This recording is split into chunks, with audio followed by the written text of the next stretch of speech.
आज गोटे पवित्र दिन पवित्र आदि हूँ स्नान पूर्णिमा महाप्रभुंकर आज श्रीजीव मानकर स्नान पूर्णिमा उत्सव यही अवसर रे आज मध्य आमर सरकार को वर्षे परिया जाऊँगी आउ कई मुहूर्त पर आमर सरकार को 1 वर्ष पूरण होगापी जाऊँगी एवं निश्चित भाव में ये गोटे वर्षर जो बड़ आमको गोटे आह्वान थिला नुआ सरकार आसिला परे सरकार परिवर्तन हला परे लोकंकर जो आशा आकांक्षा थिला ताकू पूरण करिया पई गोटे बड़ चैलेंज थिला किंतु इच्छा शक्ति आगरे निश्चित भाव में ये सफलता ही मिलिबो ये कथा को आज लोकंकर सरकार पूरण करिसंती आम प्रतिश्रुति अनुसार जो 21 कार्यक्रम करबा पई 5 वर्ष रे जदि आम सरकार आसीबो ताहले आमे पूरण करिवु एई जो गोटिए आमर घोषणा पत्र स्थान थिला ता भितरु आमे अधारु अधिक विभिन्न प्रकार कार्यक्रम को आमे सफलता पूर्वक पूरण करि पारिछु एवं सेथिरे बहुत बड़ फोकस करिछु एवं ताहा ए विकास मेला रे मध्य आज उद्घाटन अवसर रे आमे जेतल स्टॉल बुलुथ्रु तार प्रतिफलित हेछि विशेष करिकरी एथिरे केंद्र रे प्रतिष्ठित माननीय यशस्वी प्रधानमंत्री नरेंद्र मोदी जींकर मार्गदर्शन रे एवं जेभली भाव में से आमको परामर्श दौले ये डबल इंजिन सरकार रे ओडिशार संभावना राज्य हिसाब रे यार कार्यक्रम को एवं भित्तिभूमि को सुधार आने जेभली भाव में सहयोगर हाथ बढ़ई विशेष करी चारोटी वर्गर समाजर चारोटी वर्गर आमे लोक मान गुरुत्व करिछु बा फोकस करिछु जहाँ मोदीजी आमको मार्गदर्शन रे ये कथा को से कहितिले सेतिरे महिला मानकू कृषक मानकू युवक मानकू एवं गरीब लोक मानकू आउ सेतिपाई विभिन्न योजना माध्यम रे स्कीम माध्यम रे आमे स्वतंत्र भाव में फोकस करिथिलु महिला मानकू वुमेन एम्पावरमेंट तार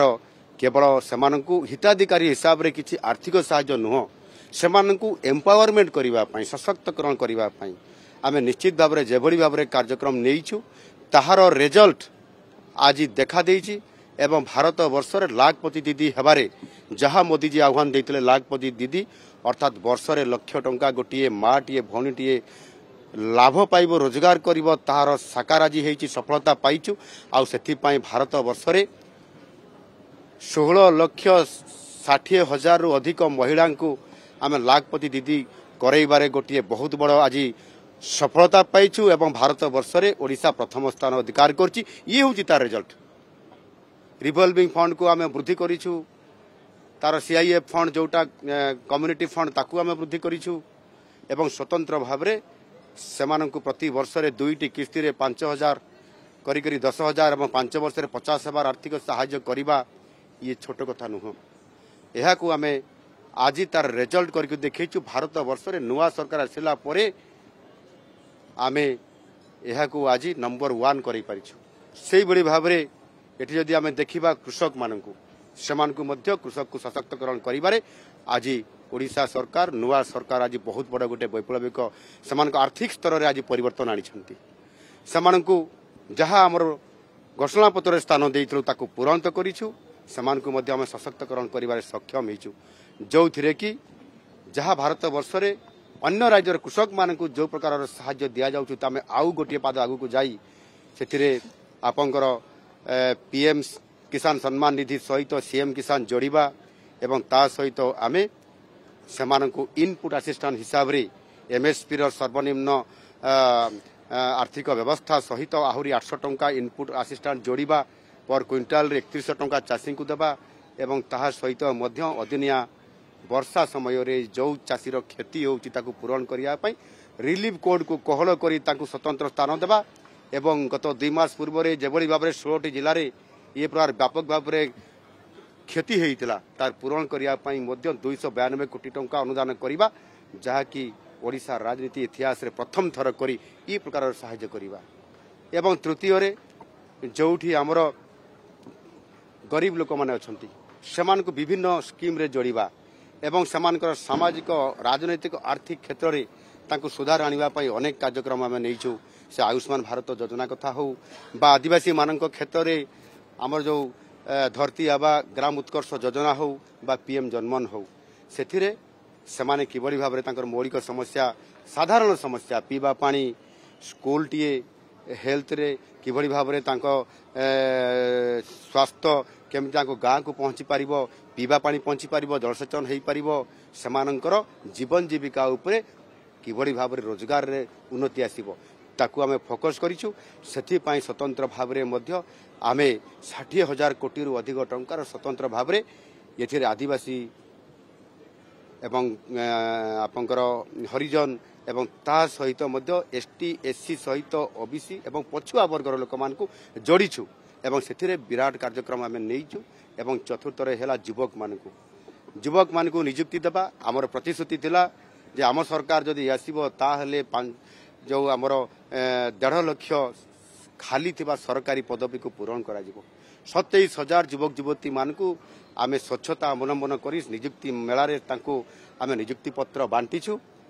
ଏବଂ ସେଇଭଳି ଭାବରେ ଚଳିତ ବର୍ଷ ଆହୁରି 40,000 ଯୁବକ ଯୁବତୀମାନଙ୍କୁ ଆମେ ନିଯୁକ୍ତି ମେଳା ମାଧ୍ୟମରେ ପୁଣି ସେମାନଙ୍କୁ ଇଣ୍ଟରଭ୍ୟୁ କରି ତାଙ୍କୁ ନିଯୁକ୍ତି ଦେବୁ ତାହାର ସହିତ ମଧ୍ୟ ବିଶେଷ କରିକି ଆପଣଙ୍କର ଇଏ ସରକାରୀ ପଦବୀରେ ଏବଂ ଯେଉଁଟା ପ୍ରାଇଭେଟ୍ ସେକ୍ଟରରେ ରହିଲା ଶିଳ୍ପ କ୍ଷେତ୍ରରେ ବିଭିନ୍ନ ସେକ୍ଟରରେ ପ୍ରତିଷ୍ଠାନରେ କିଭଳି ଭାବରେ ଆମ ପିଲାମାନେ ଯେଉଁମାନେ ଏଜୁକେଟେଡ୍ ଅଛନ୍ତି ସେମାନେ ଏଥିରେ ଜବ୍ ପାଇବେ ରୋଜଗାର ସେମାନେ ପାଇବେ ତା ପାଇଁ ମଧ୍ୟ ଆମେ ତାକୁ ବହୁତ ଗୁରୁତ୍ୱ ଆରୋପ କରିଛୁ ସେଥିରେ Utkarsh Odisha make in Odisha conclave ମାଧ୍ୟମରେ ଶିଳ୍ପାୟନକୁ ପ୍ରାଥମିକତା ଦେବା ଏବଂ ବିଭିନ୍ନ ରୋଡ୍ ଶୋ ମାଧ୍ୟମରେ ସେ ଦିଲ୍ଲୀରେ ହେଉ ମୁମ୍ବାଇରେ ହେଉ ସୁଦୂର ସିଙ୍ଗାପୁରରେ ହେଉ ଯେତେବେଳେ ଏଠି ଓଡ଼ିଶାରେ ଆମେ ଜନତା ମଇଦାନରେ ଗତ ଜାନୁଆରୀ 28-29 ତାରିଖରେ ମାନନୀୟ ଯଶସ୍ୱୀ ପ୍ରଧାନମନ୍ତ୍ରୀ ନିଜେ ଆସି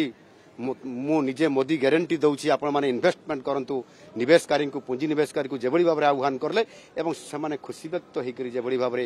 ଏଠି 17 ଲକ୍ଷ କୋଟି ଟଙ୍କାର ପ୍ରସ୍ତାବ ଆସିଲା ଏହାକୁ ଗୁରୁତ୍ୱ ଆରୋପ କରିକି ଆଜି 13 ଲକ୍ଷର MOU ସାଇନ୍ ଏବଂ 1,78,000 କୋଟି ଟଙ୍କାର ଗ୍ରାଉଣ୍ଡ ବ୍ରେକିଂ ମଧ୍ୟ ଆମେ